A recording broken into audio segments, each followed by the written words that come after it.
Olá, seja bem-vindo a marcoteles.com.br. Hoje eu quero falar com você sobre a importância de termos uma identidade verdadeiramente cristã. Será que os judeus creem em Deus da forma que um cristão crê?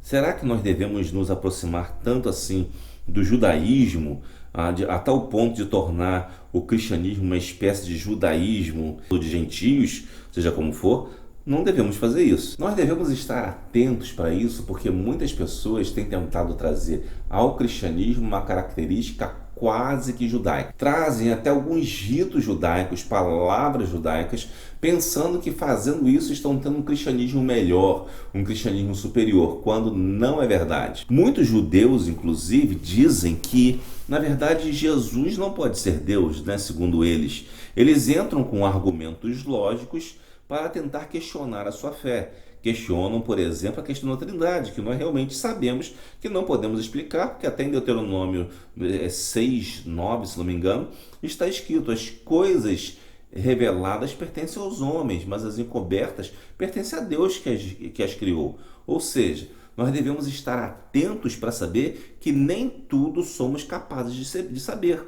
E baseado nisso, muitas vezes, alguns judeus entram, especialmente os fariseus, né, que temos hoje, muitos ainda, eles entram por um caminho de argumentos lógicos e abandonam a Bíblia tentando atacar o cristianismo dentro da lógica do cristianismo. Observe que o cristianismo não tem uma lógica baseada somente em lógica, mas baseada nas escrituras. Quando esses judeus atacam o cristianismo, eles atacam alegando que estão sendo fiéis à Torá e por outro lado, não mencionam a Torá, porque se mencionar a Torá, você vai identificar que aqueles textos se referem a Jesus. E é interessante que eles, embora coloquem muito a Torá em evidência quando vão falar a um cristão contra o cristianismo, contra a Trindade ou contra outras coisas, eles na verdade não seguem exatamente a Torá.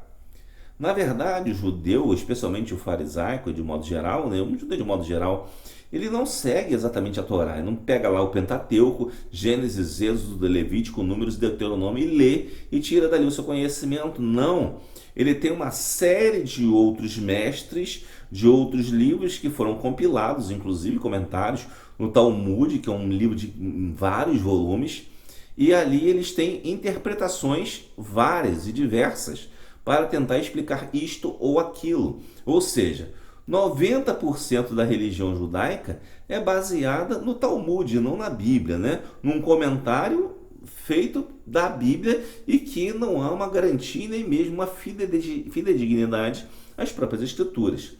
Portanto, devemos estar atentos para não cair em erro e partir para um caminho errado, de pensar que o nosso cristianismo é errado e que quem segue a Torá está certo, como seriam os fariseus. Entretanto, os fariseus não seguem a Torá, eles seguem o Talmud e a Cabala. A Cabala, inclusive, é esoterismo judaico. E às vezes as pessoas estão abandonando práticas genuinamente cristãs para tentar se fazer como se fossem fariseus. Eu vou ler para você uma passagem do apóstolo Paulo, onde ele mostra esse tipo de coisa e aponta que isso não é adequado, né? Está lá em Gálatas 1, versículo 6, diz o seguinte: maravilho-me de que tão depressa passasseis daquele que vos chamou a graça de Cristo para outro evangelho. Ou seja, os fariseus pregam um outro evangelho, né? E às vezes algumas pessoas estão passando da graça de Cristo para um outro evangelho, o qual não é outro, mas há alguns que vos inquietam e querem transtornar o evangelho de Cristo. E ele está se referindo aqui aos judaizantes e a outros grupos que existiam naquele tempo entre os gálatas. Mas ainda que nós mesmos ou um anjo do céu vos anuncie outro evangelho além do que já vos temos anunciado, seja anátema, seja maldito, seja maldição. Ou seja, qualquer outro evangelho, com base no que for, mesmo que seja só na Torá, se anunciarem um outro evangelho, é maldição. Até porque quando um sujeito desse começa a elogiar a Torá, ele não mostra as questões do sacrifício da Torá, né? As questões do sacrifício que apontam para Cristo. O sacrifício que existe na Torá, ele só faz sentido quando conformado e terminado em Cristo. Senão, não há necessidade de fazer tudo aquilo. Então, por que não haverá sacrifício? Para eles tem que haver um sacrifício de novo, tem que haver um novo templo, e isso aí pode gerar muitos problemas futuramente. Mas isso é outro assunto. Mas sabemos que agora não há mais sacrifício necessário por pecados. E ao mesmo tempo eles negam o sacrifício de Jesus, mas estão doidos para construir um templo para sacrificar novamente lá em Jerusalém. Percebe? Então qual é a lógica deles? Quando eles vêm para tentar te seduzir ao judaísmo, eles vêm com uma ideia de questionamento lógico do cristianismo.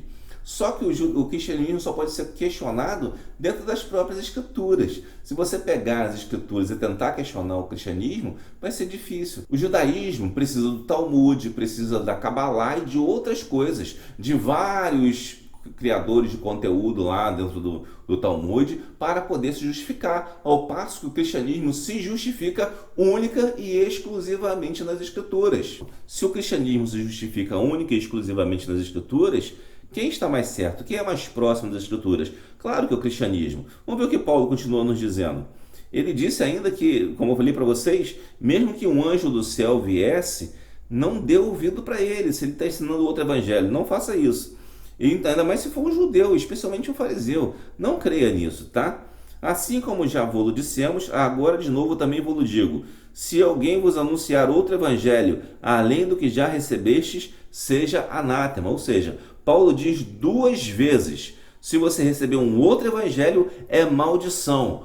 Qualquer outro tipo de ensinamento que venha acrescentar ou tirar do evangelho, especialmente a figura de Jesus e a Trindade, o Espírito Santo, é anátema, é maldição, você não deve seguir isso. Paulo ainda diz, por que persuado eu agora a homens ou a Deus? A quem Paulo está persuadindo? A homens ou a Deus? Ele está perguntando a si mesmo com uma pergunta retórica. Ou procura agradar a homens?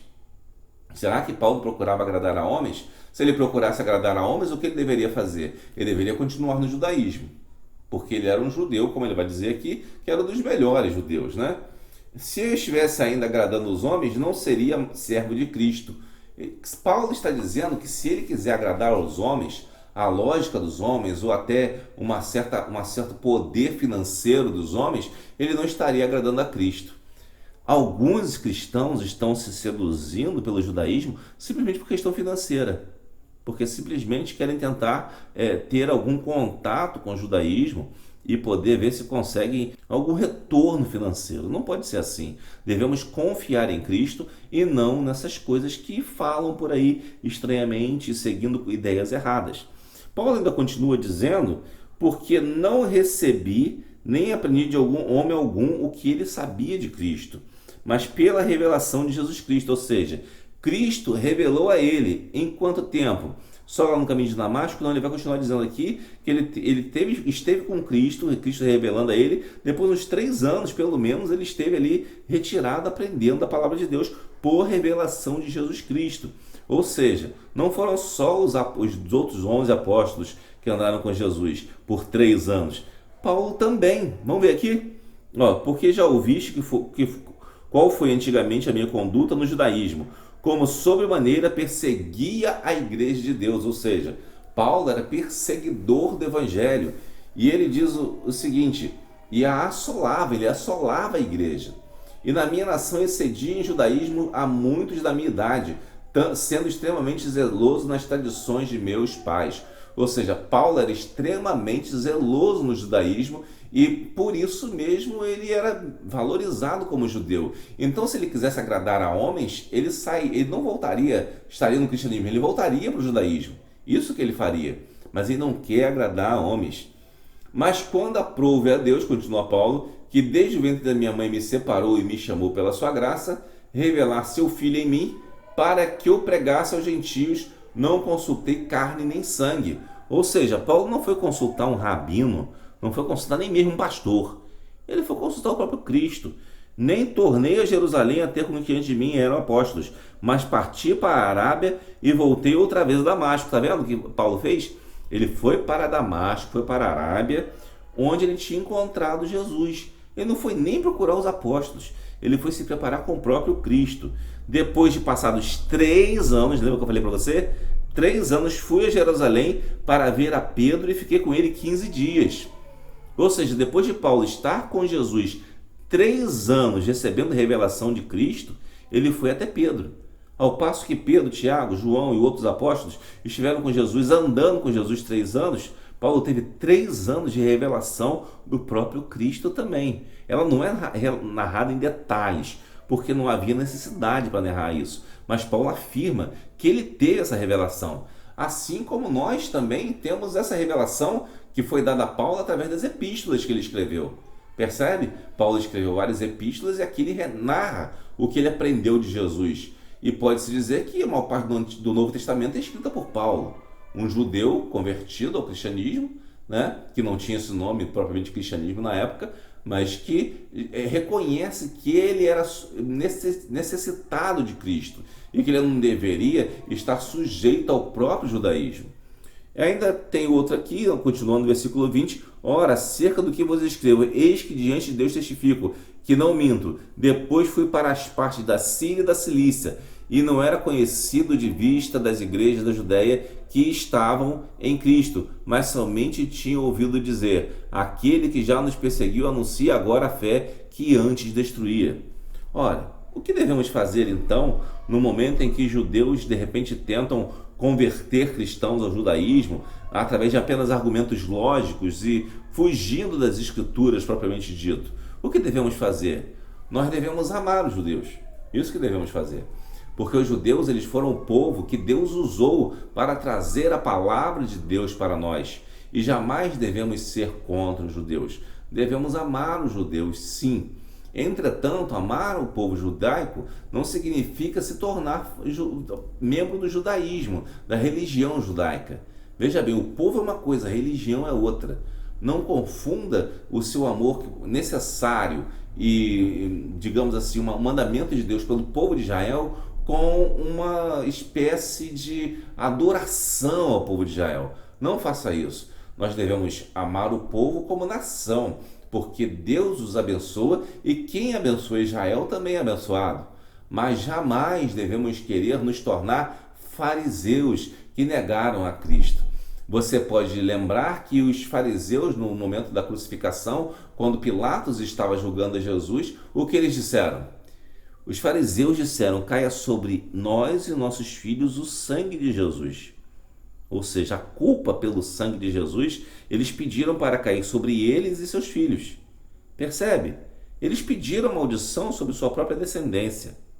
Então, devemos tomar cuidado com isso, porque não há o menor respeito pela figura de Jesus nesse âmbito. Então, nós devemos sim amar os judeus e até evangelizá-los, mas jamais imaginar que eles têm um conhecimento espiritual superior. Na verdade, o conhecimento deles é incompleto, porque eles não têm a revelação completa que está em Jesus. Eles têm apenas a Torá e alguns livros, outros mais, mas não se dedicam ao estudo da palavra de Deus na sua plenitude, e ela é plena em Jesus Cristo. A Bíblia se completa em Jesus Cristo. A Torá não faz sentido sem a revelação de Jesus. Percebe? Então eu quero deixar para você esse alerta para que você não caia nessa sedução de um cristianismo judaizante, onde usa palavras judaicas, quer inventar o nome de Jesus que veio do hebraico e coisas do tipo. Não caia nessa cilada, porque vai te afastar cada vez mais das escrituras e você não vai conseguir mais voltar e você vai se tornar um apóstata. E uma coisa que Jesus não perdoa, que Deus não perdoa de fato, né, é a blasfêmia contra o Espírito Santo. E o que é a blasfêmia contra o Espírito Santo? É fazer o que os fariseus faziam, tá? Isso que é a blasfêmia contra o Espírito Santo. Negar que Jesus é o Messias e que veio nos salvar. Se você nega que Jesus é o Messias, não há perdão para você, todo pecado é perdoado. Mas o único para o qual não há perdão é negar que Jesus é o Messias. Então eu quero deixar para você essa mensagem.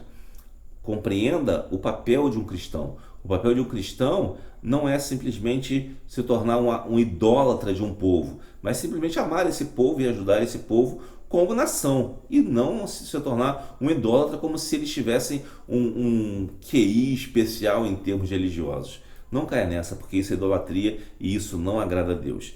Que Deus nos abençoe rica e abundantemente. Se você gostou do vídeo, por favor, curta, comente e compartilhe para ser um missionário virtual e levar a palavra de Deus a outras pessoas. Obrigado aos irmãos que estão sempre assistindo os vídeos, estão sempre comentando aí. Que Deus abençoe todos vocês, tá bom? Deus abençoe. Um dia eu vou chegar aqui e vou dar um abraço para cada um que está sempre comentando aqui para não esquecer. Eu não vou falar agora, senão vou esquecer. Vou anotar um papel e vou falar aqueles que comentam mais vezes e vou dar um abraço para vocês. Deus abençoe, tá?